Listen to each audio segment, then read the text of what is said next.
ሰበር ዜና የቀድሞ የሲዳማ ክልል የጸጥታ አመራሮች በጽኑ እስራት ተቀጡ። የቀድሞ የሲዳማ ክልል ሰላምና ጸጥታ ቢሮ ኃላፊ አቶ አለማየሁ ጢሞቴዎስ በ10 ዓመት ከ5 ወር ጽኑ እስራት ተፈርዶባቸዋል። አብራችሁን ቆዩ፣ ዝርዝሩን በቀዳሚነት እናደርሳችኋል። የአሸናፊዎች አሸናፊ ፍልሚያ ለማድረግ እየተዘጋጀ ነው ሲሉ አንድ ከፍተኛ አመራር ገለጹ። በሌላ በኩል ህወሓት የድሮን ጥቃት ሊሰነዘር ይችላል በሚል ስጋት ስብሰባዎቹን በድብቅ እያካሄደ መሆኑ ተሰምቷል። ይህ ሁኔታም በሰሜኑ የሀገሪቱ ክፍል ያለውን የኃይል ሚዛን በግልጽ ያሳየ ሆኗል። ተጨማሪ አለን። በጀነራል ሰዓረ መኮንን ግድያ የዕድሜ ልክ እስራት ተፈርዶበት የነበረው ግለሰብ ከእስር ቤት ውስጥ ተወስዶ አሁን ያለበት ቦታ አለመታወቁ ተገለጸ። 10 አለቃ መሳፍን ጥጋቡ የጀነራል ሰዓረ መኮንን የቅርብ የጥበቃ አባል የነበረ ሲሆን በወቅቱም በአማራ ክልል ከተካሄደውና ከከፍተኛ አመራሮች ግድያ ጋር በተያያዘ በአዲስ አበባ ከተማ በተፈጸመው ጥቃት ዋና ተጠርጣሪ ሆኖ በቁጥጥር ስር መዋሉ ይታወሳል። ተጨማሪውን ይዘናል። ባንኩ 18 ከፍተኛ አመራሮችን አገደ። ይህ ባንክ በ100 ሚሊዮኖች የሚቆጠር ገንዘብ በፍጥነት መውጣቱን ተከትሎ ወደ ከፍተኛ ትርምስ መግባቱ ተሰምቷል። ዝርዝሩን ይዘናል። ከውጭ በተሰማ ሰበር መረጃ በስፔንና በእስራኤል መካከል ያለው ዲፕሎማሲያዊ ውጥረት ይበልጥ እየተካረረ መምጣቱ ተገለጸ። መረጃውን ይዘናል። ጤና ይስጥልን የአዲስ አበባ ሚዲያ ቤተሰቦቻችን፣ ለሰዓቱ የመራረጥናቸውን አዳዲስ ጉዳዮች ይዘን ቀርበናል። ከመረጃዎቹ በፊት ቪዲዮን ላይክ በማድረግ ማድመጥ እንድትጀምሩ እየጋበዝን በቀጥታ ወደ መረጃዎቹ አለፍን። በቅድሚያ የቀድሞ የሲዳማ ክልል የጸጥታ አመራሮች በጽኑ እስራት ተቀጡ። የቀድሞ የሲዳማ ክልል ሰላምና ጸጥታ ቢሮ ኃላፊ አቶ አለማየሁ ጢሞቴዎስ በ10 ዓመት ከ5 ወር ጽኑ እስራት፣ የቀድሞ የክልሉ ፖሊስ ኮሚሽነር ሽመልስ ቶማስ ደግሞ በ1 ዓመት ከ6 ወር ጽኑ እስራት እንዲቀጡ የሐዋሳ ከተማ ከፍተኛ ፍርድ ቤት ዛሬ ውሳኔን አስተላልፈዋል። የሐዋሳ ከተማ ከፍተኛ ፍርድ ቤት በዛሬው ዕለት በዋለው ችሎት በሰጠው ውሳኔ በክልሉ ፍትህ ቢሮ ከሳሽነት የተመሰረተባቸውን ክስ መነሻ በማድረግ የቀረቡ የሰውና የሰነድ ማስረጃዎችን መመዘኑን ገልጿል። ፍርድ ቤቱ ተከሳሾቹ ስልጣናቸውን አላግባብ በመገልገል የሲዳማ ነጻነት ሰራዊት ሲነስ የተባለ ታጣቂ ቡድን በማደራጀትና ተደራራቢ የሰብአዊ መብት ጥሰቶችን በመፈጸም ጥፋተኛ ሆነው አግኝቻቸዋለሁ ብሏል። በዚህ መሰረት አንደኛ ተከሳሽ አቶ አለማየሁ ጢሞቴዎስ በ10 ዓመት ከ5 ወር ጽኑ እስራትና በ4,000 ብር የገንዘብ መቀጮ እንዲቀጡ ተወስኗል። ሁለተኛ ተከሳሽ የቀድሞ ፖሊስ ኮሚሽነር ሽመልስ ቶማስ በበኩላቸው በ1 ዓመት ከ6 ወር ጽኑ እስራትና በ1,000 ብር የገንዘብ መቀጮ እንዲቀጡ ፍርድ ቤቱ ብይን ሰጥቷል። የአሸናፊዎች አሸናፊ ፍልሚያ ለማድረግ እየተዘጋጀ ነው ሲሉ የህወሓቷ ከፍተኛ አመራር ወይዘሮ ፈትለወርቅ ገብረ እግዚአብሔር ገለጹ። ህወሓት ገዢው ብልጽግናን ካሸነፈ በኋላም ስለ ቀጣዩ ፍልሚያ እየገለጸ ይገኛል። የህወሓት ጽህፈት ቤት ኃላፊ ወይዘሮ ፈትለወርቅ ገብረ እግዚአብሔር ሞንጆሪኖ ዋናው ነገር ብልጽግናን ለመጣል ፍላጎት ያሳይ እንጂ የትኛውም ስብስብ እርስ በራሱ እሳትና ጭድ ቢሆንም እንኳን አብረን እንሰራለን ብለዋል። ብልጽግናን ከጣልን በኋላ ደግሞ የአሸናፊዎች አሸናፊን ለመለየት ሌላ ዙር ፍልሚያ ይኖራል ሲሉም ተደምጠዋል። ለዚህም እየተዘጋጀ ነው በማለትም ሲናገሩ ተሰምተዋል። በተጨማሪም ከድል በኋላ ፍልሚያ እንደሚጠብቀው እያወቀ ጽምዶን የሚቀላቀል አለ ወይ የሚለውን ጥያቄ ተዘንግቷል በሚል አስተያየት ሲሰጥ ተመልክተናል ብለዋል። በሌላ በኩል ህወሓት የድሮን ጥቃት ሊሰነዘር ይችላል በሚል ስጋት ስብሰባዎቹን በድብቅ እያካሄደ መሆኑ ተሰምተዋል።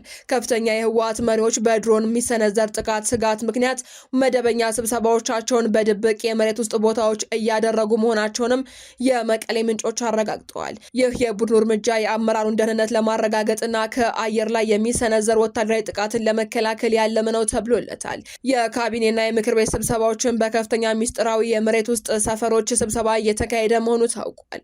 በተጨማሪም ቡድኑ ጂፒኤስ ወይንም በአካባቢ ላይ የተመሰረቱ የስልክ ግንኙነቶችን ወደ ውጭ ዓለም ባለማስተላለፍ ከፍተኛ የቴክኖሎጂ ጥንቃቄዎችን ለማድረግ እየሞከረ ነው ተብሏል። በጀነራል ሰዓረ መኮንን ግድያ የዕድሜ ልክ እስራት ተፈርዶበት የነበረው ግለሰብ ከእስር ቤት ውስጥ ተወስዶ አሁን ያለበት ቦታ አለመታወቁ ተገለጸ።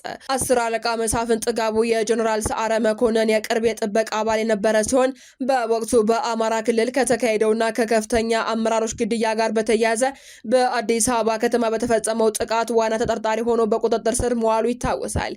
ከ7 ዓመት በፊት የኢትዮጵያ መከላከያ ሰራዊት ጠቅላይ ኤታማዦር ሹም የነበሩት ጀነራል ሰዓረ መኮንንና ሜጀር ጀነራል ገዛኢ አበራን በመግደል ወንጀል ጥፋተኛ ተብሎ የዕድሜ ልክ እስራት ተፈርዶበት የነበረው 10 አለቃ መሳፍንት ጥጋቡ ከታሰረበት አባ ሳሙኤል ማረሚያ ቤት በትላንትናው ዕለት ተወስዶ ያለበት ቦታ አለመታወቁ ተገልጿል። የመንግስት የመረጃ ምንጮች እንደተናገሩትም የጥበቃ አካላት ተከሳሹን ዞን 22 ተብሎ ከሚጠራው የማረሚያ ቤት ክፍል ወስደውት የሄዱ ሲሆን ለምን ዓላማና ወዴት እንደወሰዱትም እስካሁን የታወቀ ነገር የለም። የማረሚያ ቤቱ አንድ ባልደረባም 10 አለቃ መሳፍንት ጥጋቡ ትላንት ከእስር ቤት ተወስዶ መሄዱንና እስካሁንም ያለበት ሁኔታ እንደማይታወቅ አረጋግጠዋል። 10 አለቃ መሳፍንት ጥጋቡ የጀነራል ሰዓረ መኮንን የቅርብ የጥበቃ አባል የነበረ ሲሆን በወቅቱም በአማራ ክልል ከተካሄደውና ከከፍተኛ አመራሮች ግድያ ጋር በተያያዘ በአዲስ አበባ ከተማ በተፈጸመው ጥቃት ዋና ተጠርጣሪ ሆኖ በቁጥጥር ስር መዋሉ ይታወሳል። የፌዴራል ከፍተኛ ፍርድ ቤት ልደታ ምድብ 3ኛ የህገ መንግስትና የጸረ ሽብር ችሎት በግድያ ወንጀሉ ጥፋተኛ ብሎ በመፍረድም የዕድሜ ልክ ጽኑ እስራት ፈርዶበት እንደነበር የፍርድ ቤቱ መዝገብ ያሳያል። በወቅቱም አቃቤ ህግ ተከሳሽ ወጣለበትን የህዝብና የመንግስት አደራ በመጣስ እንዲሁም ወንጀሉን ለማቀናጀትና ለመፈጸም በማሴሩ ምክንያት የሞት ቅጣት እንዲጣልበት ፍርድ ቤቱ ጠይቆ ነበር። በሌላ በኩል የተከሳሹ የህግ ጠበቆች ደንበኛቸው ከዚህ ቀደም ምንም አይነት የወንጀል ሪከርዶች የሌለበት መሆኑን በመጥቀስ የሞት ቅጣት መጣሉ ህገወጥ ነው ሲሉም ተከራክረው ነበር።